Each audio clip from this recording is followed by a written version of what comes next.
Bagaimana Yusuf dengan ketulusannya, dia boleh mengatasi pergumulan, rasa sakit yang dia alami jauh sebelumnya. Dia jadikan berkat untuk saudara-saudaranya yang membenci dia sebelumnya.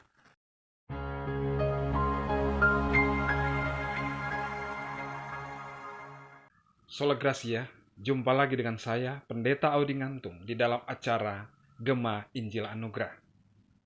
Pada saat ini, saya mengajak kita bersama-sama meluangkan waktu untuk mendapatkan berkat dari Tuhan melalui kebenaran firman Tuhan yang akan kita baca dan renungkan bersama. Namun sebelum kita membaca dan merenungkan firman Tuhan, mari kita memohon tuntunan Tuhan. Kita berdoa. Bapa di dalam surga, di dalam nama Tuhan Yesus Kristus, kami memanjatkan ucapan syukur pada saat ini karena pemeliharaan Tuhan, pertolongan Tuhan bagi kami. Saat ini Tuhan, kami akan membaca Alkitab, merenungkan firman-Mu. Karuniakanlah hikmat bagi kami, agar firman Tuhan yang kami baca dan renungkan sungguh-sungguh kami mengerti dan menjadikan kami memiliki pedoman untuk bisa hidup benar di hadapan-Mu. Dalam nama Tuhan Yesus kami naikkan doa ini. Amin. Sahabat anugerah yang dikasihi Kristus, pada kesempatan ini saya mengajak kita membaca Alkitab yang saya ambil dari kitab Kejadian, pasalnya yang ke-50, ayat 15 sampai dengan ayatnya yang ke-21. Jadi Kejadian pasal 50, ayat 15 sampai dengan ayat 21, menceritakan bagaimana kehidupan seorang yang kemudian dikenal seorang pemimpin bagi umat Israel, seorang tokoh yang sangat dikenal dalam kehidupan bangsa Israel, bahkan sampai pada masa saat ini orang-orang Kristen sangat mengenal sosok pribadi tersebut. Jadi di dalam Kejadian pasal 50 ini, kita menemukan bagaimana cerita tentang Yusuf. Yusuf adalah seorang yang dikenal kemudian sebagai seorang pemimpin yang terkenal di Mesir karena tuntunan Tuhan, karena sesuatu yang Tuhan lakukan di dalam kehidupannya, walaupun Yusuf mengalami kehidupan yang luar biasa sulit, tetapi dia akhirnya sampai pada posisi di mana rancangan Tuhan terjadi bagi dia, dan bukan hanya bagi Yusuf, tetapi juga bagi keluarganya, bagi bangsanya, bahkan bagi bangsa-bangsa sekitar. Dengan keberadaan Yusuf di sana, berkat boleh menjadi bagian bagi banyak orang. Namun kita perhatikan sebelumnya, Yusuf memiliki banyak saudara yang tidak terlalu menyenangi keberadaannya, bahkan sampai pada satu kesempatan pada saat mereka mendengarkan bahwa Yusuf pernah bermimpi dan menceritakan mimpinya, mereka kemudian memberikan julukan kepadanya sebagai si tukang mimpi. Dan pada saat Yakub menyuruh Yusuf untuk pergi menemui kakak-kakaknya yang sedang menggembalakan kawanan ternak, tetapi pada saat dia datang, dia disambut oleh kakak-kakaknya dengan keadaan yang tidak bersahabat. Padahal mereka, Yusuf ini adalah saudara mereka. Bahkan mereka kemudian memasukkan Yusuf ke dalam lubang sumur dan pada akhirnya dijual ke Mesir. Jadi saudaraku yang kekasih dalam Yesus Kristus, jadi di dalam bagian sini kita perhatikan bagaimana tulisan atau teks kebenaran firman Tuhan yang kita baca bersama-sama pada saat ini menunjukkan bagaimana kebijaksanaan daripada Yusuf yang mengandalkan Tuhan membuat saudara-saudaranya boleh menikmati ketenangan hati walaupun mereka sebenarnya dikejar oleh rasa takut, oleh rasa berdosa, kecemasan, ketakutan melanda kehidupan saudara-saudaranya. Tetapi Yusuf dengan kebijaksanaannya, dia dapat menjadikan saudara-saudaranya menikmati ketenangan. Jadi di dalam teks ini kita perhatikan hal yang ingin diharapkan terjadi di dalam kehidupan saudara-saudara dari Yusuf adalah supaya mereka boleh hidup tenang dan mengandalkan Tuhan di dalam seluruh keberadaan mereka. Mari kita lihat catatan firman Tuhan yang disebutkan di dalam Kejadian pasal 50 ayat 15 sampai dengan ayat 21. Ayat 15 di sana dikatakan, ketika saudara-saudara Yusuf melihat bahwa ayah mereka telah mati, berkatalah mereka, boleh jadi Yusuf akan mendendam kita dan membalaskan sepenuhnya kepada kita segala kejahatan yang telah kita lakukan kepadanya. Sebab itu mereka menyuruh menyampaikan pesan ini kepada Yusuf. Sebelum ayahmu mati, ia telah berpesan. Beginilah harus kamu katakan kepada Yusuf. Ampunilah kiranya kesalahan saudara-saudaramu dan dosa mereka, sebab mereka telah berbuat jahat kepadamu. Maka sekarang, ampunilah kiranya kesalahan yang dibuat hamba-hamba Allah ayahmu. Lalu menangislah Yusuf ketika orang berkata demikian kepadanya. Sahabat anugerah yang dikasih oleh Tuhan Yesus Kristus, jadi di dalam pembacaan kita di sini, kita menemukan bagaimana rasa takut, rasa cemas melanda saudara-saudara dari Yusuf yang menyaksikan bagaimana jabatan, kekuasaan yang dimiliki oleh Yusuf di Mesir. Dia adalah seorang pembesar yang mengambil keputusan yang luar biasa untuk bangsa Mesir.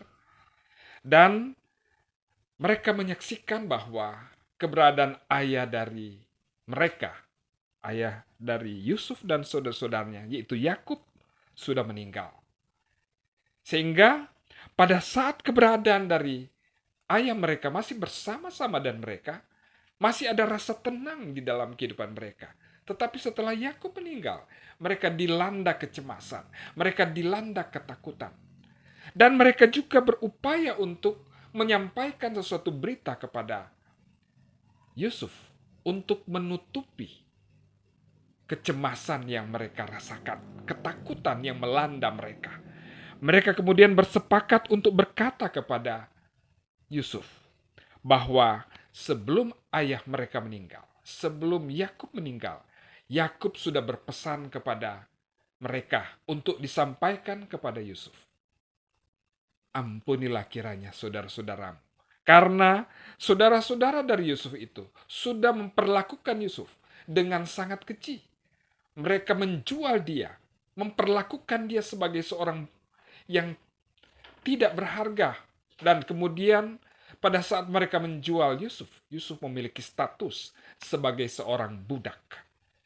Dia harus bekerja di Mesir tanpa hak, tanpa upah, tetapi dia punya kewajiban yang harus dia kerjakan. Itulah status sebagai budak. Dan itu dilakukan oleh Yusuf. Tetapi Tuhan menyertai Yusuf dan dia boleh diangkat menjadi seorang pemimpin di Mesir.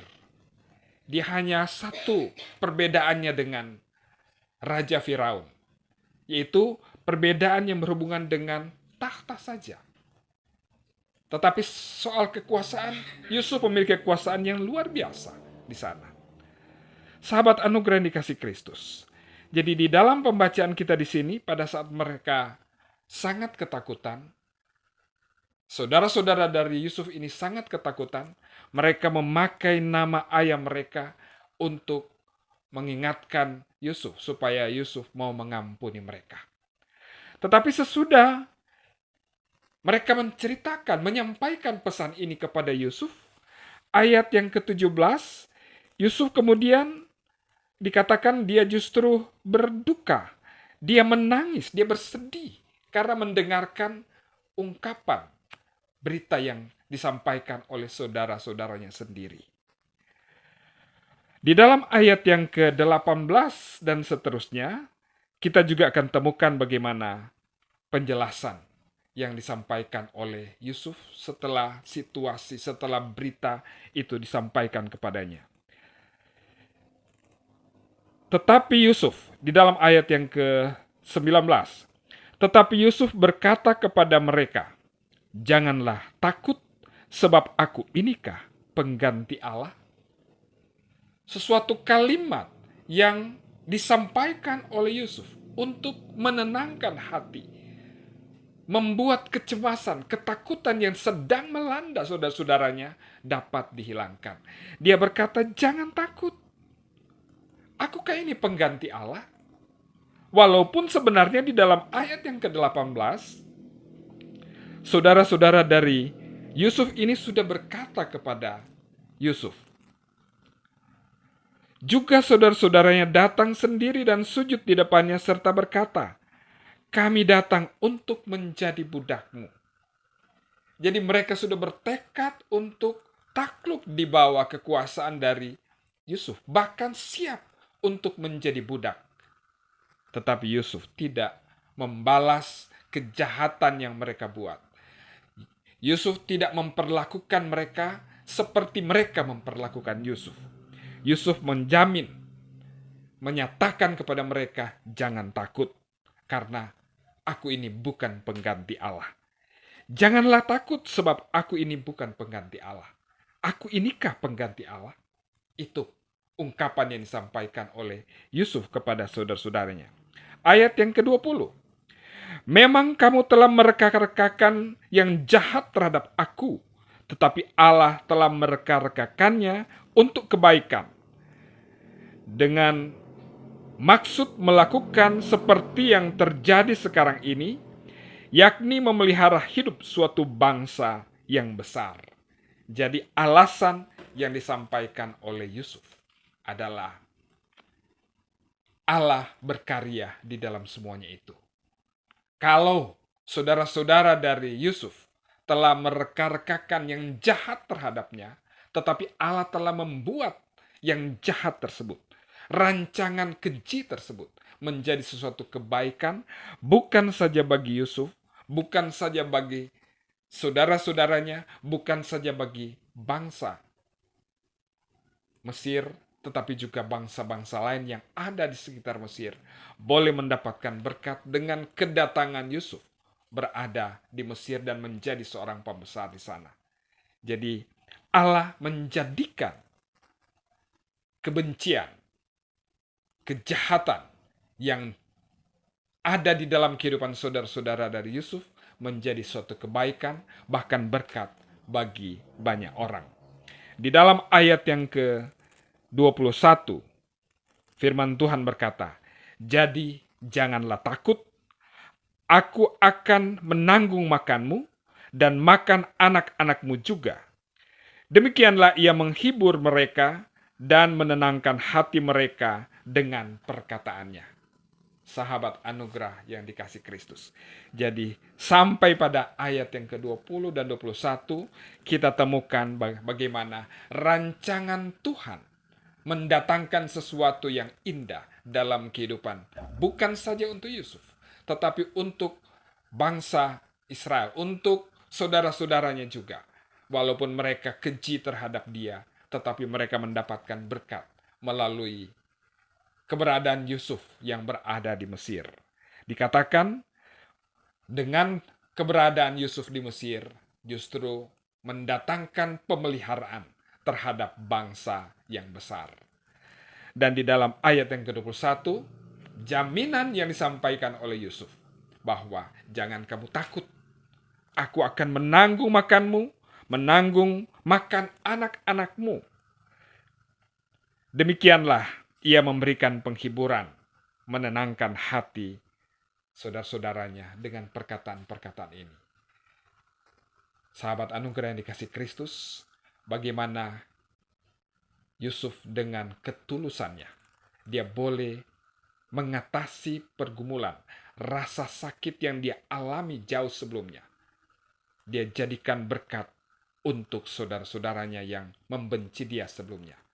Dan juga dia tidak menaruh dendam terhadap mereka.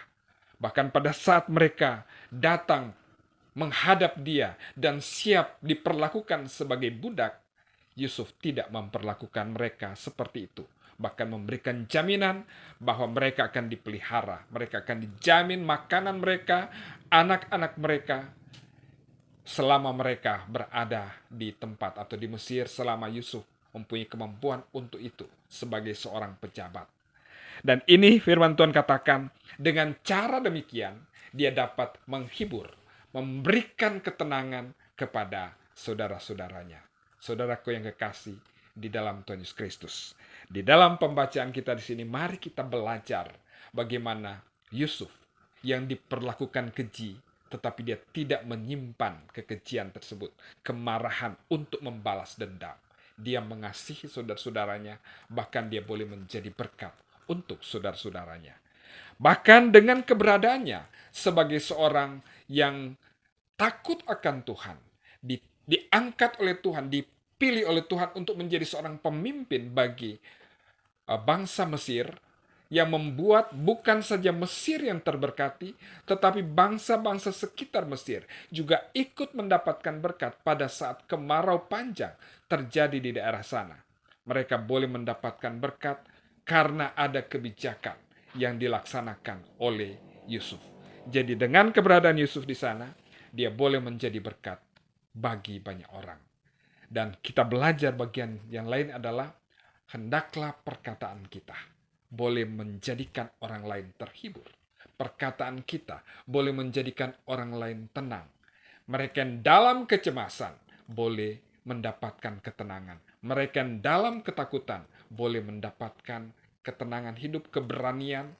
Mereka yang dalam keadaan susah boleh dihiburkan. Perkataan yang demikian dapatkah kita terapkan, kita nyatakan kepada orang lain bahwa penghiburan yang sesungguhnya hanya ada di dalam Tuhan Yesus Kristus. Karena Tuhan Yesus bukan saja memberikan penghiburan, memberikan jaminan tentang kehidupan di masa manusia hidup di dunia ini, tetapi Tuhan Yesus memberikan jaminan bahwa keselamatan bagi setiap orang yang percaya kepadanya, menjamin kehidupan kekal di surga, karena Tuhan Yesus sudah datang ke dunia, berkorban bagi manusia, dan menyelamatkan setiap orang yang mau percaya kepadanya. Dialah yang setelah menanggung dosa umat manusia disalib, dan sudah mengalahkan kuasa dosa yaitu maut, karena dia bangkit dari kematian, dan memberikan jaminan hidup kekal kepada setiap orang yang percaya kepadanya. Kiranya firman Tuhan ini menjadikan kita diberkati. Kita berdoa. Bapa dalam surga, terima kasih kami boleh membaca Alkitab, boleh merenungkan firman-Mu.